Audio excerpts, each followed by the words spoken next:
Propam Polrestabes Palembang Selasa pagi menggelar razia kendaraan milik anggota polisi di pintu masuk utama Polrestabes Palembang.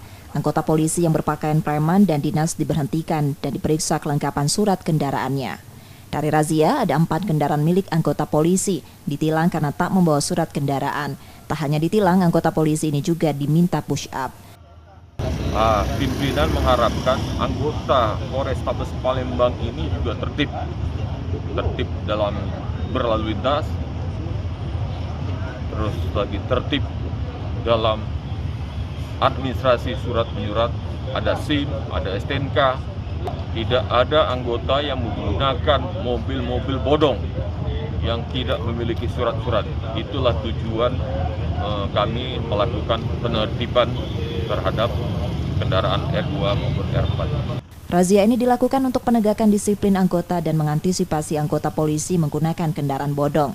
Kegiatan akan terus dilakukan dapat memberikan contoh pada masyarakat. Yudi Kiswanto, Kompas TV, Palembang, Sumatera Selatan.